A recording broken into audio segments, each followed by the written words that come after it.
Israel ने Hamas के ठिकानों को मिट्टी में मिला दिया, लेकिन उनके टॉप लीडर्स अब भी इजराइल की पकड़ से बाहर थे। इसके बाद इजरायली सेना ने हमास के टॉप कमांडर्स को निशाना बनाना शुरू कर दिया। जल्द ही इजरायली सेना ने हमास चीफ इस्माइल हानिया को भी मौत की नींद सुला दिया और जगह चुनी उस ईरान की राजधानी तेहरान को, जिसका हाथ इजराइल के विरोधी गुटों के सिर पर रहा है।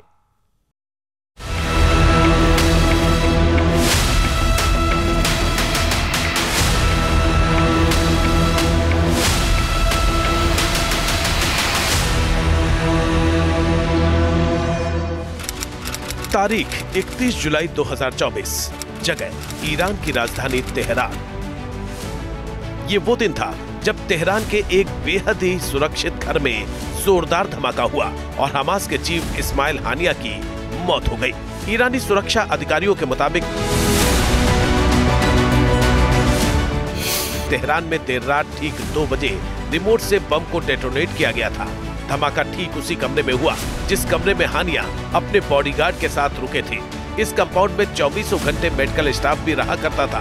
धमाके की आवाज सुनते ही सुरक्षा गार्ड उस कमरे की तरफ गए जिसमें हानिया रुके थे।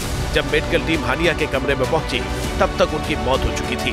बॉडीगार्ड की सांसें तब भी चल रही थी, लेकिन कुछ देर बाद उसने भी दम तोड़ दिया।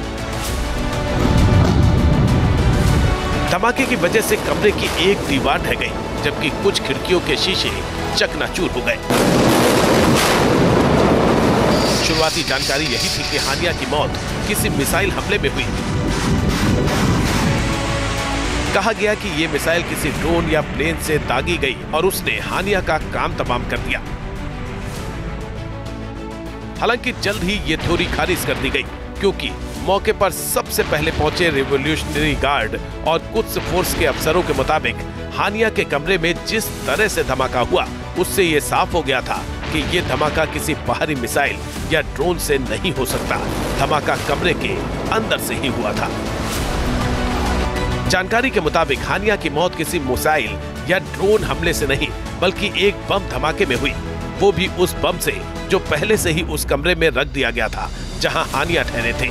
इससे भी आश्चर्यजनक बात यह है कि बम उस कमरे में 6 से 8 हफ्ते पहले ही प्लांट कर दिया गया था।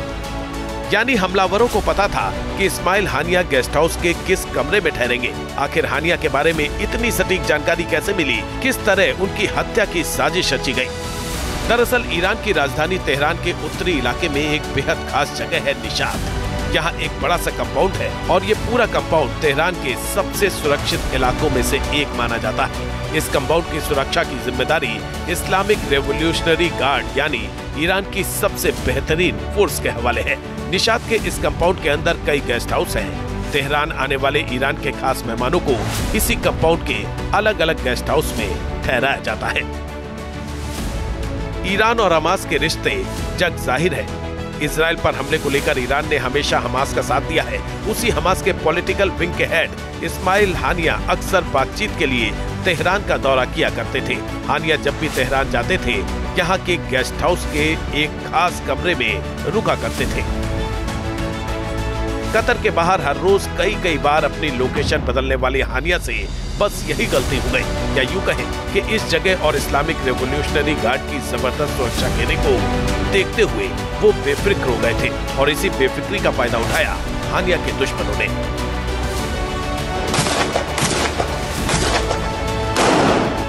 इजराइल या इजरायली खुफिया एजेंसी मोसाद हानिया को कतर में भी अपना निशाना बना सकती थी, जहां वो पिछले 7-8 साल से रह रहे थे। लेकिन यहाँ एक दिक्कत थी।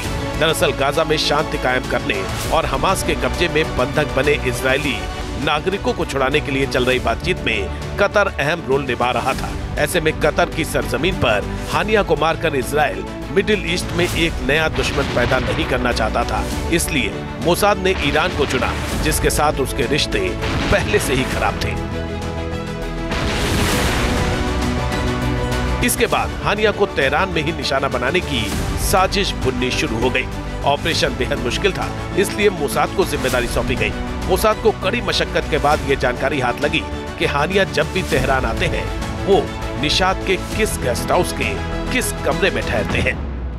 हानिया के बारे में जानकारी जुटाने का काम पूरा हो चुका था। अब ऑपरेशन को अंजाम देने के लिए हानिया के तेहरान पहुंचने का इंतजार हो रहा था। इस बार हानिया तेहरान पहुंचा तो सबको जानकारी थी, क्योंकि इब्राहिम रईसी की हेलीकॉप्टर क्रैश में मौत के बाद ईरान के नए राष्ट्रपति का शपथ ग्रहण समारोह हो रहा था। समारोह में हानिया का आना तय था, इसलिए उसको अंजाम तक पहुंचाने की प्लानिंग शुरू हो गई। अब मोसाद को पता था कि हानिया तेहरान के किस गेस्ट हाउस के किस कमरे में ठहरते हैं। हानिया के तेहरान आने की तारीख भी पता चल चुकी थी। हानिया को निपटाने के लिए इजराइल के पास कई ऑप्शन मौजूद थे। मिसाइल, ड्रोन या प्लेन से हमले में हानिया के साथ साथ कंपाउंड में ठहरे बाकी मेहमानों को भी नुकसान पहुंचने का खतरा था। एयर स्ट्राइक करने से सीमा के उल्लंघन, जंग छेड़ने और हमले का इल्जाम लगने का डर था, इसलिए इजराइल ने सीधे ऑपरेशन के बजाय बम ब्लास्ट का विकल्प चुना। अब सवाल उठ रहे हैं कि मोसाद ने तेहरान की सबसे सुरक्षित जगह माने जाने वाले निशात कंपाउंड में बम कैसे प्लांट किया, वो भी उस कमरे में जिसमें ईरान के बेहद खास मेहमान हानिया ठहरने वाले थे। तो क्या रिवोल्यूशनरी गार्ड में मोसाद का कोई घुसपैठिया था, या फिर कंपाउंड में मोसाद का कोई अपना आदमी, क्योंकि बिना किसी अंदरूनी मिलीभगत के इतनी सुरक्षित जगह पर बम रखना नामुमकिन था। फिलहाल ये तो पता नहीं कि कमरे तक बम कैसे पहुंचा, लेकिन ये साफ हो चुका है कि उस कमरे में बम लगभग 2 महीने पहले रखा गया था। जो बम कमरे में रखा गया था वो एक रिमोट बम था, यानी इस बम को रिमोट से ही डेटोनेट किया जा सकता था। जब हानिया गेस्ट हाउस के कमरे में पहुंचे तो रिमोट का बटन दबा और उनका काम तमाम हो गया। हालांकि इस रिमोट का बटन किसने दबाया और ये रिमोट गेस्ट हाउस से कितनी दूरी पर था, ये अब तक साफ नहीं हो सका है।